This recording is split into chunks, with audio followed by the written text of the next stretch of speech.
ఒక సినిమా తీయాలంటే ఏం కావాలి? దీనికి ఒక్కొక్కరు ఒక్కో సమాధానం చెప్తారు. కొంతమంది కోట్లలో బడ్జెట్ ఉండాలంటారు. ఇంకొంతమంది పేరున్న నటీనటులు ఉండాలంటారు. మరికొంతమంది మంచి కథ ఉంటే చాలు, మిగిలినవన్నీ వాటంతట అవే సెట్ అవుతాయంటారు. నిజానికి ఒక సినిమా తీయాలంటే వీటన్నిటికంటే ముందు ఉండాల్సింది ఒక విజన్. అసలు ఏం తీయాలనుకుంటున్నారో యాక్టర్స్, టెక్నీషియన్స్ అందరికీ ఒక క్లారిటీ ఉండాలి. 'శంకరాభరణం', 'శివ' లాంటి సినిమాలు కూడా బౌండెడ్ స్క్రిప్ట్‌తో సెట్స్‌కి వెళ్ళలేదు. కృష్ణవంశీ గారు లాంటి చాలామంది డైరెక్టర్స్ బౌండెడ్ స్క్రిప్ట్స్తో సినిమాలు తీయరు. కానీ ఏం తీయాలో వాళ్ళకు ఒక విజన్ ఉంటుంది. అలా అని స్క్రిప్ట్ లేకుండా సినిమాలు తీయమని చెప్పట్లేదు. విజన్కి తగ్గట్టు స్క్రిప్ట్ ఉండాలి, లేదా స్క్రిప్ట్ని ఫిల్మ్ మేకర్స్ సరిగా అర్థం చేసుకోవాలి. సినిమాలో విషయం ఉన్నప్పుడు కోట్ల రూపాయల బడ్జెట్ లేకపోయినా కల్ట్ క్లాసిక్స్ అవుతాయని చాలా సినిమాలు ప్రూవ్ చేశాయి. ఇప్పుడు అలాంటి కొన్ని సినిమాల గురించి తెలుసుకుందాం. సినిమా బడ్జెట్ అండ్ కలెక్షన్స్ని కన్వీనియన్స్ కోసం రిలీజ్ అయిన ఇయర్ బేస్ చేసుకుని రూపీస్లో కన్వర్ట్ చేశాం. Number 10, clerks. 1994లో వచ్చిన ఈ సినిమాలో చెప్పుకోదగ్గ కథే ఉండదు. ఇద్దరు కన్వీనియన్స్ స్టోర్ క్లర్క్స్ వాళ్ళ లైఫ్ గురించి మాట్లాడుకుంటూ ఉంటారు. ఆ స్టోర్కి కస్టమర్స్ వస్తూ వెళ్తూ ఉంటారు. ఇంత సింపుల్ స్టోరీతో ఫిల్మ్ మేకర్స్ చాలా కామెడీ క్రియేట్ చేశారు. అండ్ ఈ సినిమా చాలా ఎంగేజింగ్గా కూడా ఉంటుంది. ఈ సినిమాని కెవిన్ స్మిత్ తన క్రెడిట్ కార్డ్ ఓవర్ డ్రాఫ్ట్ చేసి 9.5 లక్షల రూపాయల బడ్జెట్తో తీశాడు.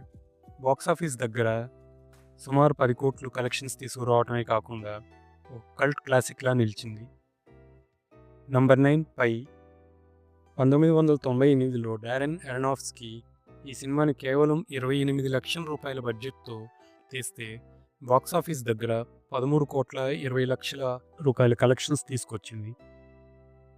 ఇది ఒక సర్రియల్ ఫిల్మ్. కానీ మీకు మ్యాథ్స్ అంటే భయం ఉంటే మాత్రం దీన్ని హారర్ ఫిల్మ్లా కన్సిడర్ చేయొచ్చు. Number 8, primer. 2004లో వచ్చిన ఈ సినిమా బడ్జెట్ కేవలం 3,20,000 రూపాయలు మాత్రమే. ఈ సినిమాలో ఉండే multiple time lines, cross overs అర్థం చేసుకోవడం చాలా కష్టం. అందుకే ఈ సినిమా గురించి ఇంటర్నెట్లో చాలా థియరీస్ ఉంటాయి. అండ్ టైమ్ లైన్స్కి చార్ట్స్ కూడా అవైలబుల్ ఉంటాయి.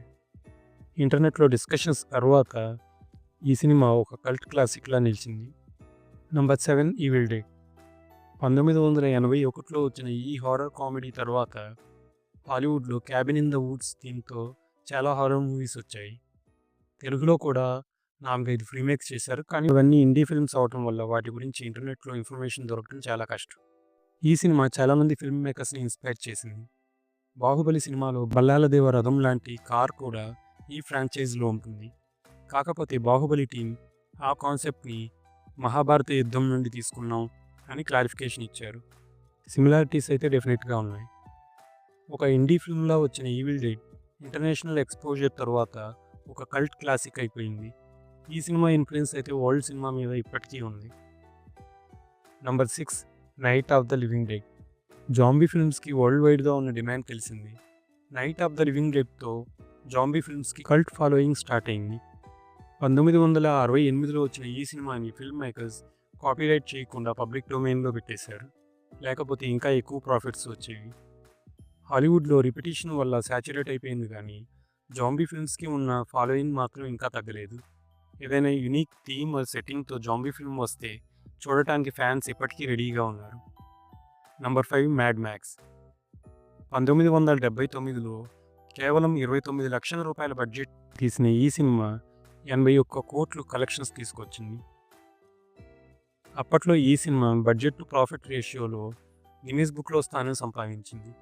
దాదాపు 2 దశాబ్దాల వరకు ఆ రికార్డు అలా నిలిచిపోయింది. ఈ సినిమాని తెలుగులో మెగాస్టార్ చిరంజీవి గారితో యమకింకరుడు అని రీమేక్ చేశారు. హాలీవుడ్లో ఈ సినిమా ఫ్రాంచైజ్ ఇప్పటికీ నడుస్తుంది. Number 4, L mariachi. లో బడ్జెట్ అంటే హారర్ లేదా థ్రిల్లర్ ఫిల్మ్స్కి మాత్రమే వర్కౌట్ అవుతుంది అనుకుంటారు.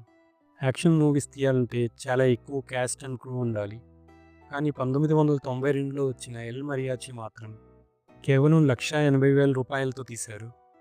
కొలంబియా పిక్చర్స్ ఈ సినిమాని అమెరికాలో రిలీజ్ చేస్తే 5 కోట్లు కలెక్ట్ చేసింది.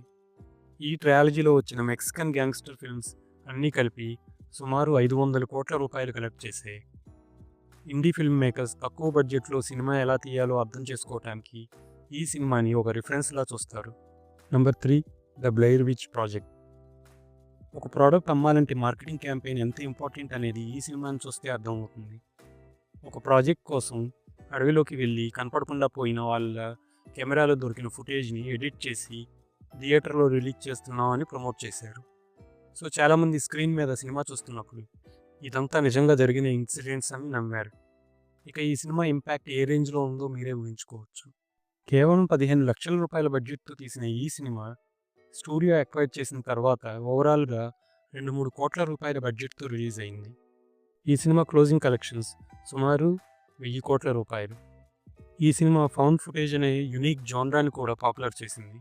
తర్వాత చాలామంది ఇదే స్టైల్లో సినిమాలు తీసినా అవేవి ఇంత పాపులర్ అవ్వలేదు. Number 2 Halloween. 1978లో కేవలం 25 లక్షల రూపాయల బడ్జెట్తో వచ్చిన ఈ సినిమా 57 కోట్ల రూపాయలు కలెక్ట్ చేసింది. ఈ సినిమాకి ఇప్పటి వరకు 7 సీక్వెల్స్ వచ్చాయి. స్పెషల్ ఎఫెక్ట్స్ మీద డిపెండ్ అవ్వకుండా ఎడిటింగ్ అండ్ బ్యాక్గ్రౌండ్ స్కోర్తో టెన్షన్ క్రియేట్ చేయడం ఈ సినిమాకి బాగా కలిసి వచ్చిన అంశం. ఈ సినిమా డైరెక్టర్ జాన్ కార్పెంటర్ తీసిన టెక్సాస్ చైన్సా మాస్కర్ కూడా కల్ట్ క్లాసిక్లా నిలిచింది. Number 1 paranormal activity. 2007లో కేవలం 6 లక్షల రూపాయల బడ్జెట్తో వారం రోజుల్లో షూట్ చేసిన ఈ సినిమా స్టూడియో అక్వైర్ చేసిన తర్వాత చిన్న చిన్న మార్పులు, పోస్ట్ ప్రొడక్షన్ అండ్ మార్కెటింగ్ తర్వాత దాదాపు 1 కోటి రూపాయల బడ్జెట్తో రిలీజ్ అయ్యి సుమారు 772 కోట్ల రూపాయలు కలెక్ట్ చేసింది. ఈ సినిమా ఫ్రాంచైజ్ మొత్తం కలిపి దీనికి 4 రెట్లు కంటే ఎక్కువ కలెక్షన్స్ వచ్చాయి. తెలుగులో ఇలాంటి సినిమాలు రాలేదా అంటే చాలానే వచ్చాయి. కాకపోతే లిమిటెడ్ మార్కెటింగ్ వల్ల కొన్ని సినిమాలు ఎక్కువ మందికి రీచ్ అవ్వలేకపోయాయి. 90స్లో ఆర్జీవి గారి సినిమాల గురించి ప్రత్యేకంగా చెప్పాల్సిన పని లేదు. చంద్రశేఖర్ ఏలేటి గారి డెబ్యూ ఫిల్మ్ అయితే అప్పట్లో సంచలనం సృష్టించింది. అర్జున్ రెడ్డి, గూఢచారి, జాతిరత్నాలు, డీజేటిల్లు లాంటి సినిమాలు పెద్ద హిట్స్ అవ్వడంతో పాటు వీటిలో లీడ్ రోల్స్ చేసిన యాక్టర్స్కి స్టార్డమ్ తీసుకొచ్చాయి. మీ ఫేవరెట్ మూవీస్ ఏంటో కింద కామెంట్స్లో తెలియజేయండి. ఇలాంటి ఇంట్రెస్టింగ్ వీడియోస్ కోసం మా ఛానల్కి సబ్స్క్రైబ్ చేసుకోండి. Thanks for watching.